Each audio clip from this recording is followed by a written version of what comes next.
Olá, trader! Se você assistiu o nosso último vídeo sobre métricas de avaliação, viu como podemos medir o desempenho de uma estratégia através de dois indicadores importantes que são o fator de recuperação e o fator de lucro. Mas será mesmo que só essas duas métricas são suficientes para medir o desempenho de uma estratégia? Hoje eu vou explicar um pouco mais para você sobre duas outras métricas de avaliação, o índice de Sharpe e a taxa de acerto. E ainda de quebra, vou comentar com você um pouco sobre correlação entre as operações. Bora lá! Muita gente olha para a taxa de acerto como se fosse o santo graal do trading. Se uma estratégia acerta 80% das vezes, ela deve ser ótima, correto? Mas a realidade não é tão simples assim.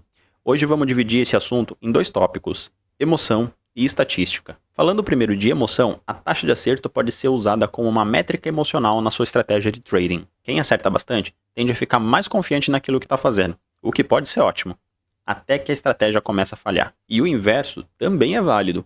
Quem erra bastante tem uma propensão muito maior a ficar desmotivado para poder rodar essa estratégia ou até mesmo ficar frustrado com os resultados. Mesmo que no longo prazo, essa estratégia ganhe dinheiro. Um exemplo clássico de emoção junto com a taxa de acerto é a falácia da mão santa.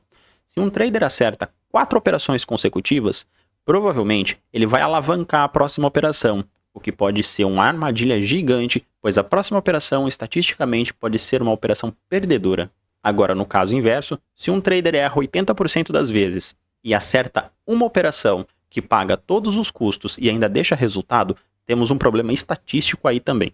Isso ocorre porque nós temos um peso estatístico em cima de uma única operação muito grande. Agora imagina você, se justamente no momento de fazer essa operação, a sua energia cai, o seu computador desliga, ou você cai da cadeira e perde a entrada da operação. Isso pode afetar gravemente o seu resultado final. Entende? Peso estatístico em cima de uma única operação. Ainda, para poder ampliar nosso campo de visão, podemos aplicar essas mesmas lógicas dentro de uma taxa de acerto em outros períodos. Por exemplo, a taxa de acerto diária pode ser medida como a taxa de dias que fecham positivo no resultado final. Também podemos aplicar a taxa de acerto em semanas, meses e até anos. Isso pode nos ajudar em duas coisas. A primeira delas, encontrar padrões. E a segunda delas, mostrar pra gente se a estratégia ela é realmente consistente ou ela depende só de um único período que dá sorte. Imagine que ao fazer uma análise de taxa de acerto mensal, você descobriu que todo mês de setembro a sua estratégia tem prejuízos.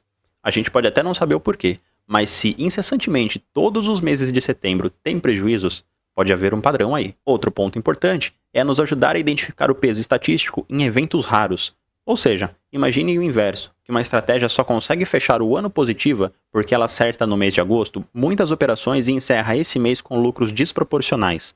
Se nesse mês de agosto você resolve tirar férias e não operar, provavelmente seu resultado vai ser bem diferente. Agora, vamos falar sobre o índice de Sharpe, que é uma das métricas mais famosas no mercado financeiro. Ela compara os retornos que nós temos na renda variável com o valor de um título livre de risco.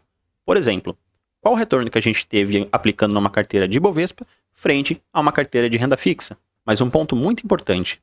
Uma das plataformas mais famosas que calculam esse índice de Sharpe é o MetaTrader 5, mas o índice de Sharpe calculado ali tem alguns problemas metodológicos nele. Ele não tem um valor atrelado a um investimento livre de risco. Portanto, seu cálculo é diferente do praticado no mercado. E aí você deve estar se perguntando, Sidney, índice de Sharpe faz sentido no day trade?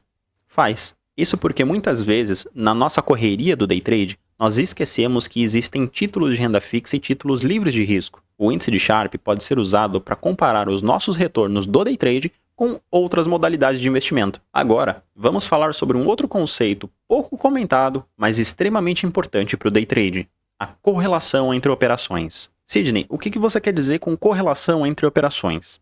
Eu vou explicar para você. Basicamente, a gente está falando de sincronia. E isso foi muito observado empiricamente aqui dentro da TradeMetric. Muitas vezes, nós traders encontramos uma estratégia muito boa. Porém, durante a entrada de uma operação e a saída dessa mesma operação, pode ocorrer um sinal de entrada de uma nova operação ali dentro. O que o trader faz ali então? O que você programa para o seu algoritmo fazer? É muito importante prestar atenção nisso. Pois, frequentemente, enganados por uma operação vencedora, forçamos o algoritmo a não realizar aquela entrada, o que acaba fazendo com que sua estratégia dependa de uma sincronia entre os sinais. Ou seja, imagine agora que a gente não faça a primeira entrada por um acidente. Durante essa operação da primeira entrada surge um novo sinal e fazemos essa entrada, provavelmente o nosso resultado desse dia vai ser muito diferente ao resultado teórico esperado. Isso acaba criando um cenário que não é previsto pela teoria do operacional e também não pode ser observado nos seus backtests, o que acaba tornando a sincronia de operações uma armadilha para o trader. Hoje falamos um pouco mais sobre métricas de avaliação de uma estratégia que vão bem além do básico. Vimos que uma taxa de acerto sozinha não define uma estratégia, mas é muito importante prestarmos atenção nela do mesmo modo.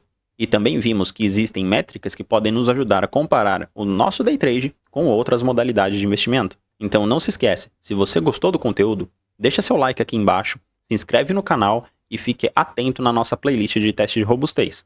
Até a próxima!